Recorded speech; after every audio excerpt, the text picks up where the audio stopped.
찬송, 찬양, 정말 우리 마음을 이렇게 뜨겁게 하고 우리에게 힘을 쏟게 만드는 그런 것 같아요. 코로나19로 어려운 시기에 여러분 찬양을 많이 하시고 찬송 많이 하시면 참 좋겠다, 이런 생각을 합니다. 이 찬송, 제가 사전을 찾아봤더니 칭송 또는 칭찬 뭐 이 정도로만 설명이 돼 있더라고요. 그래서 제가 제 나름대로 찬송에 대해서 정의를 한번 내려봤습니다. 찬송은 누군가 대상이 있죠. 그래서 어떤 대상에게 자신의 어떤 마음을 표현하는 거죠. 어떤 마음이겠습니까? 그의 덕을 기리거나 또는 그의 능력, 이런 것들에 대해서 나의 감사와 또 감격, 기쁨, 이런 것들을, 이런 마음을 표현하는 건데요. 노래나 또는 악기 연주나 이런 것을 통해서 그 영광을 드리는 것, 이것이 찬양이지요. 우리는 찬송을 하나님께 드리지요. 그래서 우리가 부르는 찬송을 다시 정리를 해본다면, 하나님의 은혜에 감격으로 감사와 영광을 드리기 위해서 부르는 노래 또는 연주, 이런 것들을 찬송이라고 말할 수가 있을 겁니다. 오늘 제가 찬송에 대한 이야기를 왜 하느냐, 오늘 본문 우리 에베소서 1장 3절부터 14절 말씀을 보았는데요. 여러분 성경책을 한번 보시면 1장 3절 첫머리 출발이 찬송하리로다로 출발하죠. 찬송하리로다. 그리고 14절 마지막 끄트머리에는 뭐라고 얘기합니까? 또 찬송하게 하려 하십니다 라는 말씀으로 마무리를 짓고 있습니다. 그래서 오늘 말씀은 찬송으로 시작해서 찬송으로 끝나는 찬송에 대한 말씀이에요. 동시에 이 말씀은 또한 이 자체가 찬송이기도 합니다. 오늘 이 시 전체가, 오늘 이 본문 전체가 하나의 시이면서 또한 찬송이죠. 여러분이 아마 읽으시면서 같은 말씀이 좀 반복되는 말씀들도 있고, 또 문맥이 논리적으로 매끄럽게 무엇을 전하는지 전달이 잘 안 돼서 이게 쉽게 이해가 안 되는 분들도 계실지 모르겠습니다. 왜냐하면 이게 찬송 가사거든요. 찬송 가사를 논리적으로 풀어서 서술할 수는 없잖아요. 그러니까 말이 반복되거나 중요한 단어들이 중복되거나 이런 단어들이 많이 나오게 되는 겁니다.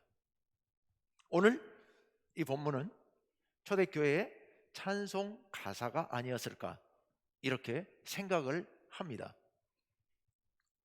자, 여러분, 찬송 정말 좋은 것이죠. 우리 오늘 본문 3절 말씀을 한번 보십시오. 자, 3절 말씀, 찬송하리로다로 출발합니다. 하나님 곧 우리 주 예수 그리스도의 아버지께서 그리스도 안에서 하늘에 속한 모든 신령한 복을 우리에게 주시되, 이렇게 출발하고 있습니다. 자, 이 3절 말씀은 오늘 4절부터 14절까지 나와 있는 이 찬송의 도입 부분이에요. 서론 부분이에요. 그래서 찬송하리로다, 이 소리는 찬양합니다. 우리 하나님을 찬송합니다. 왜요? 무엇을 왜 찬양할까요? 신령한 복을 우리에게 주시기 때문에. 하나님께서 우리에게 신령한 복을 주시는 것을 감사해서, 감격해서, 기쁨 가운데 하나님을 찬송하는 겁니다. 근데 그 신령한 복은 어떤 복이냐? 그리스도 안에서 하늘에 속한 모든 신령한 복, 하늘에 속한 하나님의 주권 안에 있는 모든 신령한 복을, 여기 신령한 복이라고 하는 것은 성령께서 주시는 복을 얘기하는 겁니다. 그런 복을 우리들에게 주신다는 겁니다. 그 복을 주시는 것 때문에 우리가 하나님께 찬송한다는 거죠. 자, 구체적으로 이 신령한 복, 하나님께서 우리들에게 주시는 신령한 복, 이 복이 뭘까? 무엇을 말하려고 할까? 오늘 본문을, 이 복에 대한 말씀들을 우선 먼저 한번 읽어보려 합니다. 먼저 4절 말씀 한번 띄워주십시오. 4절 다 같이요. 시작. 곧 창세전에 그리스도 안에서 우리를 택하사 우리로 사랑 안에서 그 앞에 거룩하고 흠이 없게 하시려고. 핵심 한마디만 딱 고르라고 한다면 택하신 거예요. 누구를? 우리를 택하신 거예요. 하나님께서요. 언제 택하셨다고요? 창세 전에. 이 말은 이 시간이 시작되기도 전에, 역사가 시작되기 전에 하나님께서 우리를 선택하신 거예요. 자, 아까 3절에서 왜 우리는 찬송해야 한다고요? 하늘에 속한 모든 신령한 복을 우리에게 주시기 때문에. 그런데 그 신령한 복의 첫 번째가 뭐예요? 하나님께서 우리를 창세전부터 선택하신 거예요. 여러분은 선택받은 백성입니다. 하나님께로부터 선택받은 백성이에요. 언제요? 창세전부터, 이 세상이 만들어지기 전부터 하나님께서 여러분을 선택하셨습니다. 두 번째, 5절로 갑니다. 다 같이요. 시작. 그 기쁘신 뜻대로 우리를 예정하사 예수 그리스도로 말미암아 자기의 아들들이 되게 하셨으니. 아멘. 하나님께서 우리를 예정하셨어요. 뭘로 예정하셨느냐? 당신의 아들들로 예정을 하신 거예요. 당신의 아들들로. 우리 여자 성도님들 조금 서운하신가요? 딸들로? 좋습니다. 그러면 아들이나 딸, 즉 자녀로, 당신의 자녀로 우리를 예정하셨어요. 이게 두 번째 은혜입니다.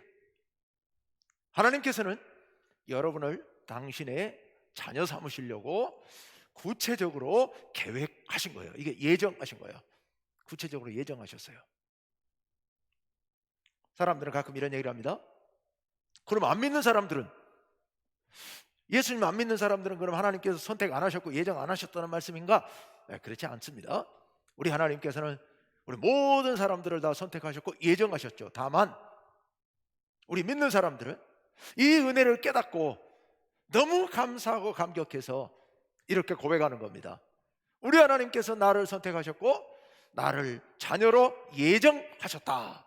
이렇게 우리는 하나님께 고백하고 감사하고 찬양하는 겁니다. 자, 이제 7절로 건너가 보겠습니다. 7절 말씀 다 같이요. 시작. 우리는 그리스도 안에서 그의 은혜의 풍성함을 따라 그의 피로 말미암아 속량 곧 죄사함을 받았느니라. 아멘. 세 번째 은혜, 하나님께서 하늘에 속한 신령한 복을 주시는데 그 중에 세 번째 복, 그건 뭐냐? 속량입니다. 속량이 뭐냐? 대신 값을 치르고 사는 것을 얘기해요. 누구 집 종인데 그 종을 풀어주기 위해서 내가 그 종의 몸값을 대신 치르고 그를 사서 자유롭게 풀어주는 거예요. 이게 속량이거든요. 그것을 다른 말로 뭐라고 그랬어요? 죄 사함을 받았느니라. 우리는 그동안에 죄 때문에 노예로 팔려가 있었거든요. 죄 때문에 죄의 종이 돼 있고 마귀의 종이 돼 있었습니다. 그런데 우리를 풀어주시기 위해서 하나님께서 값을 치르고 우리를 대신 사서 자유케 해주신 거예요. 하나님께서 우리를 사서 자유케 하시기 위해서 값을 치르셨는데 어떤 값을 치렀습니까? 그의 피로 말미암아. 여기 그의 피, 그가 누구겠습니까? 우리 예수님의 십자가의 죽으심, 이것을 대가로 치르고 예수님의 목숨을 대가로 치르고 우리를 사서 해방시키신 거예요. 이게 바로 속량이고 죄사함이에요. 이게 세 번째 은혜입니다. 하늘에 속한 풍성한 복을 주셨는데요, 그 복의 첫 번째는 택하심이고 두 번째는 예정하심이고 세 번째로는 구체적으로 그것을 이루셔서 속량하신 거예요. 세 번째 은혜요. 네 번째 은혜로 네 번째 은혜는 11절 말씀이에요.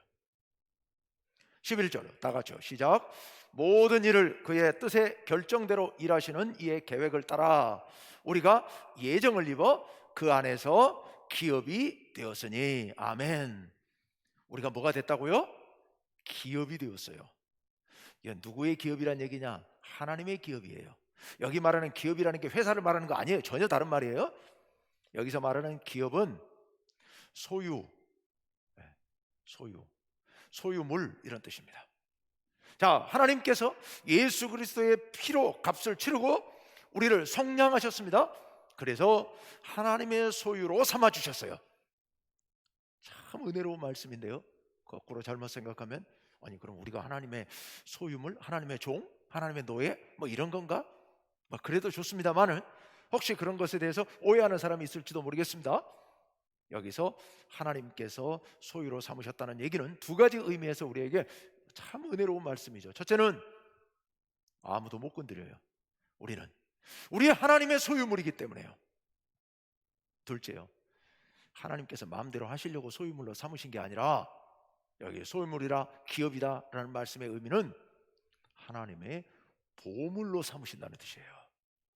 하나님께서 가장 고귀하게 여기시는 보물로 삼으셔요. 하나님께서 우리를 선택하시고 예정하시고 속량하셔서 우리를 당신의 가장 고귀한 보물로 삼아주셨다는 거예요. 이게 바로 네 번째 은혜인 겁니다. 마지막 다섯 번째 은혜 13절 말씀이에요. 13절 말씀요, 다 같이요. 시작. 그 안에서 너희도 진리의 말씀 곧 너희의 구원의 복음을 듣고 그 안에서 또한 믿어 약속의 성령으로 인치심을 받았으니. 아멘. 마지막으로 뭘 주셨다고요? 성령의 인치심을 주신 거예요. 우리에게. 성령으로 인친다는 게 무슨 소리냐? 인친다는 게 도장을 찍는다는 얘기거든요. 도장을 어디다 찍어요? 법원에서 와가지고 여기다 빨간 딱지 도장 꽉 찍어서 붙여놓는 거예요. 이거 재판이 끝나도록 아무도 건드리지 못해 하고 도장을 붙여놓는 거예요. 이건 내 거야 하고 내 도장을 꽉 찍어서 붙여놓는 거예요. 이게 인치는 거예요. 근데 누가요? 하나님께서 성령을 보내셔서 성령께서 우리 가운데 임하신 거예요. 그래서 이거 너는 내 거 하고 도장을 찍어 놓으신 거예요. 우리들에게. 다른 말로 간단하게 쉽게 말씀드리면 성령이 우리 가운데 임하신 거예요. 근데 도장을 왜 찍느냐? 남들도 다 보고 알라고요. 하나님께서 우리를 위해서 선택하시고 예정하시고 속량하시고 당신의 기업으로 삼으셨지만, 즉 하나님 나라의 백성들로 삼으셨지만 우리는 믿음이 약해갖고 가끔 흔들려요. 맞나? 내가 하나님의 자녀가 맞나? 내가 하나님의 보물이 맞나? 우리 흔들릴 수 있어요. 또 다른 사람들도, 마귀도 제가 진짜 하나님 자녀 맞나? 라고 생각할 수 있어요. 그렇게 흔들리는 우리 마음에 하나님께서 성령을 보내셔서 도장을 꽝 찍어주셨어요. 너는 내 거야. 누가 봐도 내 거야. 만인이 다 봐도 넌 내 거야 라는 확증을 주신 거예요. 왜냐하면 우리는 하나님 나라가 이미 시작이 됐지만 그러나 아직 완성된 상태는 아니잖아요. 하나님 나라가. 우리 지금 이 땅에 살고 있잖아요. 그래서 복음 안에서 말씀 안에서 하나님 나라를 마음껏 누리고 살지만 그러나 완성된 하나님 나라에 아직 들어간 건 아니에요. 그러다 보니까 때로 흔들릴 수 있습니다. 그래서 하나님께서 성령을 보내주셔서 우리에게 도장을 찍어주신 거예요. 넌 내 거야. 다시는 흔들리지 마. 불안해할 것도 없어. 누구 앞에서도 자랑스럽게 내놓아도 돼 라고 하나님께서 우리들에게 성령의 인치심을 허락하신 겁니다. 다시 한번 말씀드립니다. 하나님께서 하늘에 속한 신령한 복을 우리에게 주셨기 때문에 우리가 찬송을 해야 되는데요. 그런데 그 신령한 복이라는 게 뭐라고요? 지금 5가지를 말씀드렸습니다. 첫 번째는 선택하셨습니다. 두 번째는 예정하셨습니다. 아들들로, 자녀로. 세 번째로는 뭘 하셨다고요? 예수 그리스도의 피로 값주고 속량하셨습니다. 그 다음 네 번째로는 그래서 넌 내 보물이야 라고 기업으로 택하셨습니다. 기업으로 결정하셨습니다. 마지막 다섯 번째, 그래도 불안할까 봐서 우리들에게 성령을 보내셔서 도장을 꽝 찍어주신 거예요. 인치신 거예요. 이렇게 다섯 가지 하늘의 신령한 복을 우리에게 주셨다라는 게 오늘 본문 말씀인데, 여러분 이게 여러분 다 이대로 받으신 거 맞죠? 여러분 모두도 바로 이런 다섯 가지 하늘의 신령한 복을 다 받으신 줄로 믿습니다. 여기서 흔들리면 안 됩니다. 그런데요, 왜 그러셨다고요? 왜 그러셨을까요? 하나님께서는 왜 우리를 선택하셨고, 예정, 속량, 기업, 그리고 인치심, 왜 이 다섯 가지 하셨느냐? 본문 6절과 12절과 14절 말씀을 우리 같이 한번 봅시다. 예, PPT로 화면 한번 보십시오. 6절에 보니까 6절 우리 같이 한번 6절, 12절, 14절을 한번 같이 읽어볼까요? 시작. 이는 그가 사랑하시는 자 안에서 우리에게 거저 주시는 바 그의 은혜의 영광을 찬송하게 하려는 것이라. 12절. 이는 우리가 그리스도 안에서 전부터 바라던 그의 영광의 찬송이 되게 하려 하심이라. 14절. 이는 우리 기업의 보증이 되사 그 얻으신 것을 속량하시고 그의 영광을 찬송하게 하려 하심이라. 아멘. 맨 앞에 셋 다 공통적으로 이는으로 출발하죠. 여기 이는, 이 소리는 왜냐하면 또는 이 일을 하는 이유는, 이 일을 하는 목적은, 이런 뜻이에요. 성경에서 이는은 거의 그런 거예요. 그 앞에 것의 이유를 설명하는 거예요. 이는 빨간 글씨로 되어 있는 세 개, 뭘 하게 하려고요? 찬송하게 하려고요. 찬송하게 하려고요. 찬송하게 하려는 것이라. 찬송이 되게 하려 하심이라. 찬송하게 하려 하심이라. 무엇을요? 은혜의 영광을, 하나님께서 베풀어 주신 그 은혜의 영광을 우리로 하여금 소리 높여 찬송하게 하시려고, 아까 다섯 가지요. 뭐요? 선택과 예정과 속량과 기업 사무심과 그리고 인치심, 이 다섯 가지 은혜를 베풀어 주셨다라는 말씀이 오늘 본문 말씀이에요. 우리로 하여금 하나님을 찬송하게 하려고요. 하나님께서는 우리가 하나님을 찬송하게 하시는데, 하나님께서 이 일을 위하여서 우리들에게 놀라운 은혜를 베풀어 주신 거예요. 하나님을 찬송하게 하려고요. 이사야 43장 21절 말씀에 보시면 이런 말씀이 나와요. 이 백성은 내가 나를 위하여 지었나니 나를 찬송하게 하려 함이니라. 이런 말씀이 있어요. 이스라엘 백성들을 얘기하는 거예요. 하나님께서 이스라엘 백성들을 선택하셨습니다. 그리고 애굽에서 종살이하고 있는 그들을 해방시키시기 위해서 바로와 싸우시고 그들을 홍해를 건너서 광야를 거쳐서 이스라엘 가나안 땅으로 들어가게 하셨습니다. 왜? 나를 찬송하게 하려고 라고 말씀하셔요. 하나님께서는 우리를 하나님의 찬송을 하는 그런 찬송의 사역자들로 삼으시려고 우리를 선택하시고 부르신 거예요. 왜 그러실까? 왜 하나님께서는 우리로 하여금 우리가 찬송하게 하려고 하실까? 전에 군사 독재 시절에 대통령들이 이렇게 순시를 돌잖아요. 가끔씩. 전주도 아마 왔겠죠? 네. 대통령이 온다고 그러면 어떻게 합니까? 일주일 전부터 막 온 동네 청소 다 하고 난리가 나잖아요. 군사 독재 시절 얘기예요. 난리가 나죠. 그리고 당일날은 뭐 학교 공부하던 학생들까지 다 동원해가지고 손에 태극기를 들고 거리에 나와가지고는 막 환호를 하고 만세를 부르고 막 그러지 않습니까? 다 짜서 시킨 거죠. 그래야 독재자가, 통치자가 마음이 흐뭇해서 이게 좋은 이미지를 갖고 지역을 생각할까봐, 그렇지 않으면 화낼까봐 그렇게 했지 않습니까? 독재자들은 찬송, 환호 받기를 좋아하는 거죠. 우리 하나님께서도 그런 마음으로, 그런 찬송받기를 좋아하고 영광받기를 좋아하는 독재자의 심정으로 하나님께서 우리에게 찬송하게 하려고 하실까요? 그거는 아니죠. 우리 하나님은 그거 아니어도 충분하신 분이에요. 하나님께서는 권력자들처럼 그렇게 영광 받고 싶어가지고 우리 보고 찬송하라고 하신 게 아닙니다. 왜 하나님께서는 우리로 하여금 하나님을 찬송하게 하려 하실까요? 여러분, 찬송하는 사람의 마음은 활짝 열려지죠. 찬송하는 사람의 마음이 활짝 열려져요. 그래서 누군가를 찬송한다면, 우리가 마음을 열고 누군가를 찬송한다면 그분을 향해서 마음을 열게 되어 있습니다. 돌아서 있던 마음들이, 멀리 있던 마음들이 가까이 다가와서 마음을 열고 찬송하게 되는 겁니다. 우리 하나님을 찬송할 때 우리 역시 마찬가지입니다. 하나님을 떠나서 멀리 돌아서 있던, 떠나 있던 우리가 하나님께로 돌아와서 마음을 활짝 열고 하나님의 그 은혜를 맞아들일 수 있게 되는 겁니다. 찬송을 통하여. 그래서 어떡하자고요?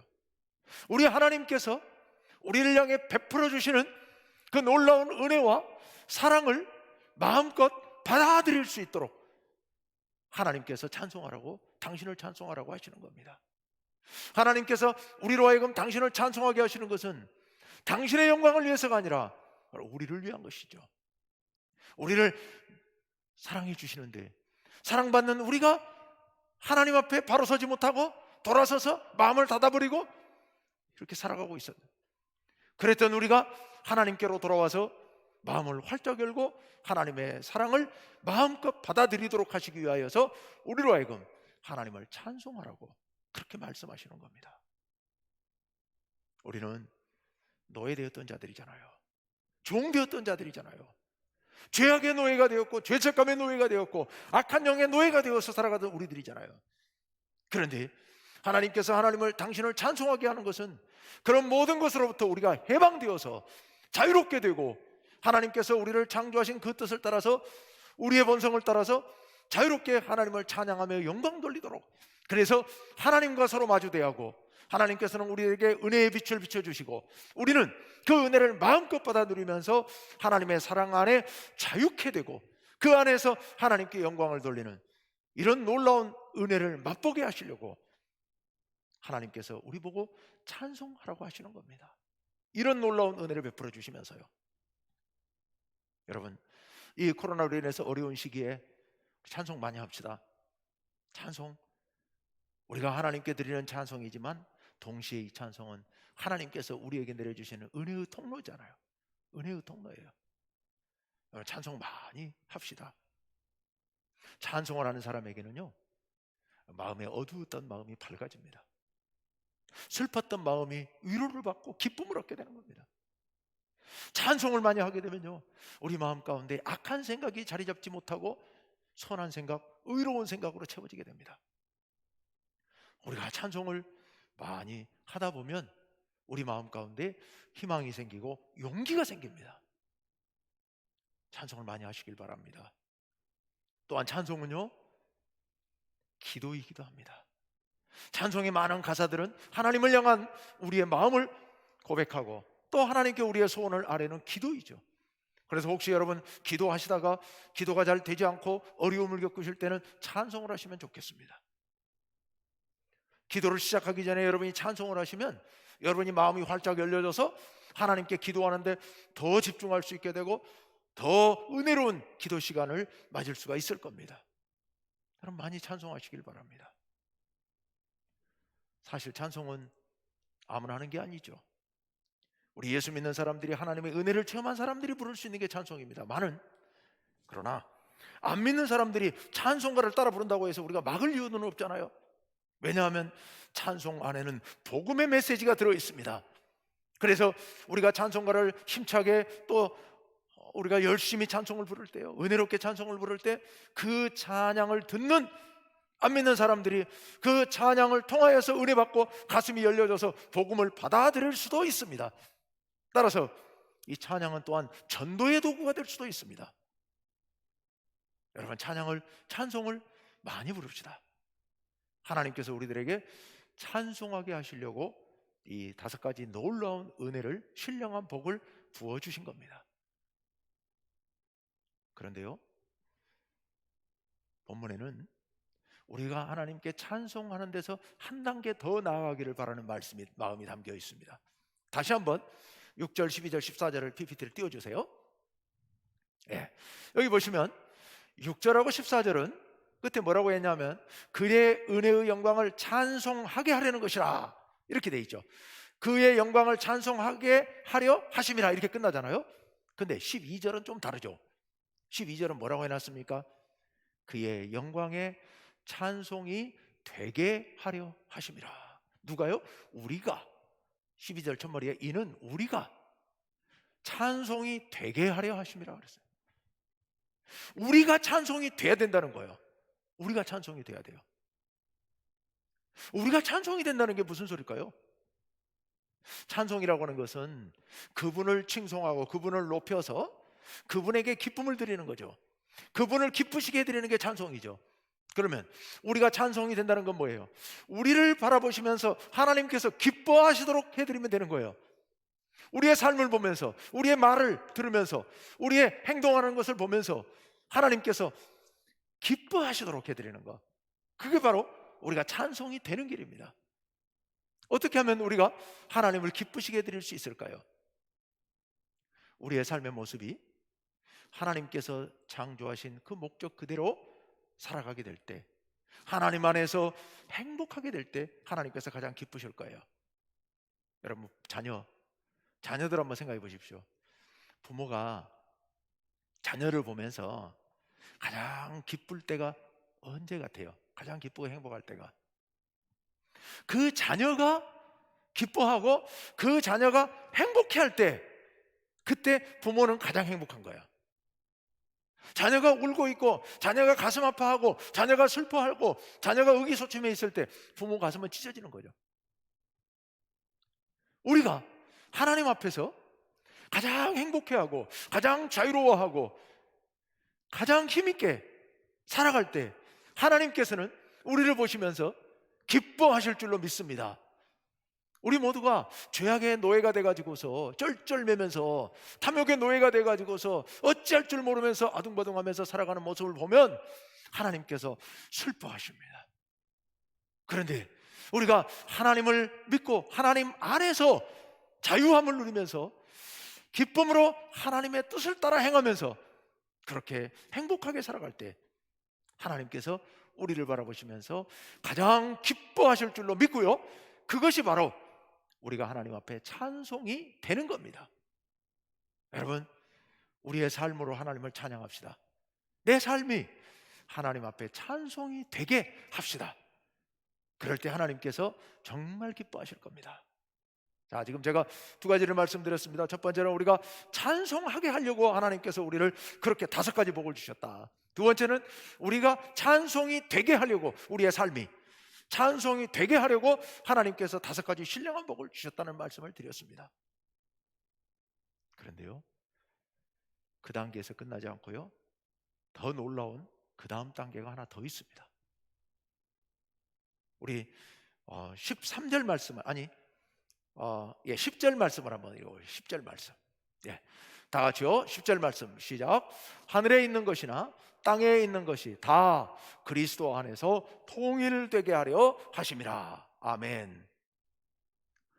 하나님께서 예수 그리스도를 이 땅에 보내신 것이 바로 온 세상을 구원하여 온 세상이 그리스도 안에서, 여기 하늘에 있는 것이나 땅에 있는 것이 다, 온 우주 만물이 다 사람을 포함해서 그리스도 안에서 하나 되게, 통일되게 하려 하십니다 라고 말씀하십니다. 여기서 하나됨, 통일됨이라는 게 무슨 의미일까? 온 세상 만물이 지금 방금 우리가 얘기 나눴던 그 부분, 즉 하나님을 찬송하고 하나님께 찬송이 되는 그런 놀라운 은혜를 온 세상이 하나 되어 이루기를 바라신다는 겁니다.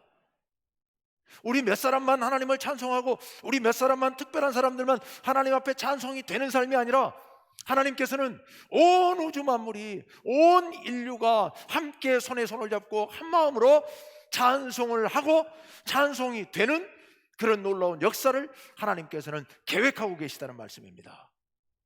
놀라운 일이죠. 이게 놀라운 일이에요. 그 일을 위해서 하나님께서 5가지 놀라운 역사를 베풀어 주셨다, 은혜를 베풀어 주셨다라는 말씀입니다.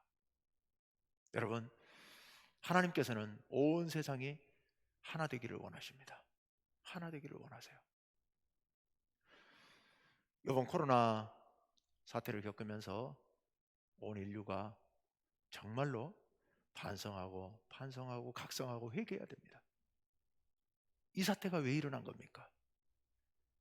구체적인 세밀한 그 단계는 정확히 알 수 없지만, 그러나 넓은 의미에서 보았을 때 우리 인간들이 우리만 생각한 거 아니겠습니까?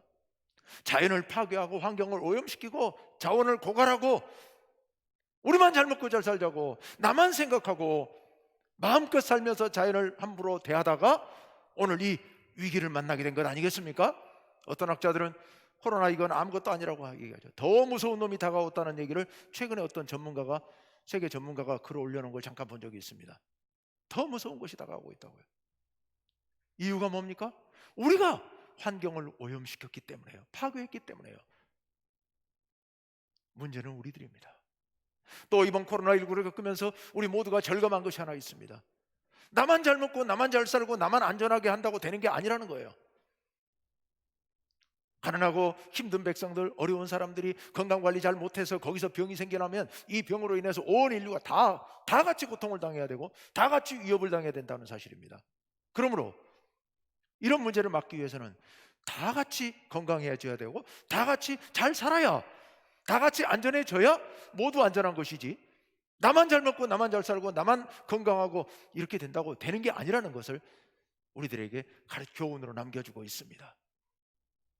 하나님께서는 온 인류가, 또 인간뿐만 아니라 온 우주 만물이 하나 되기를 원하십니다. 그래서 모두가 다 하나님을 찬양하기를 원하십니다.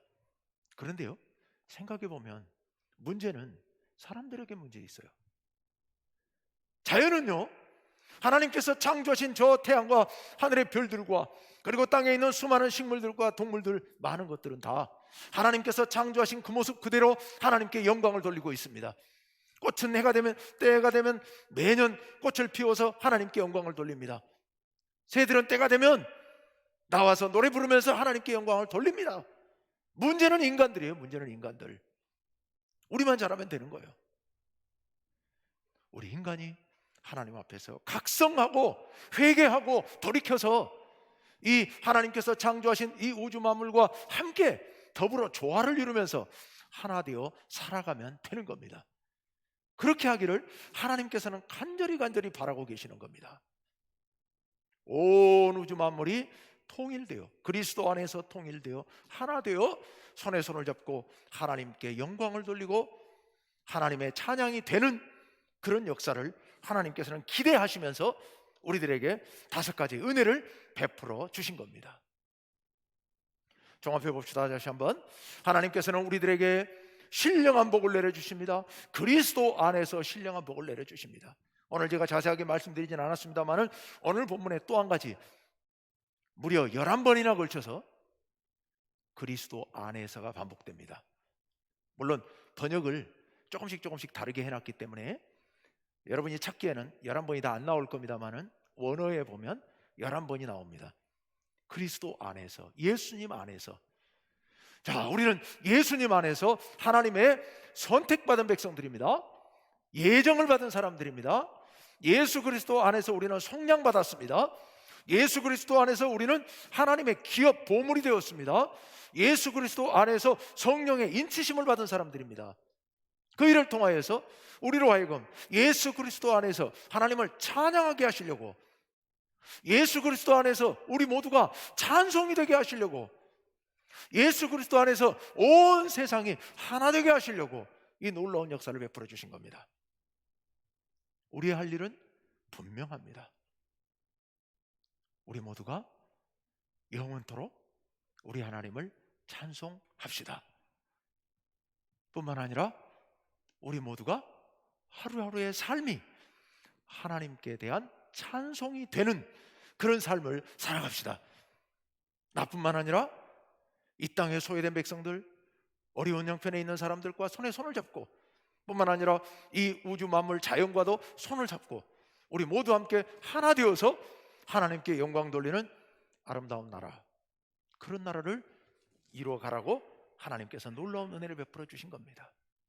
여러분, 우리 모두가 손에 손을 잡고 사람과 세상 만물이 다 함께 하나 되어서 하나님을 찬송한다면 그건 어떤 곳이에요?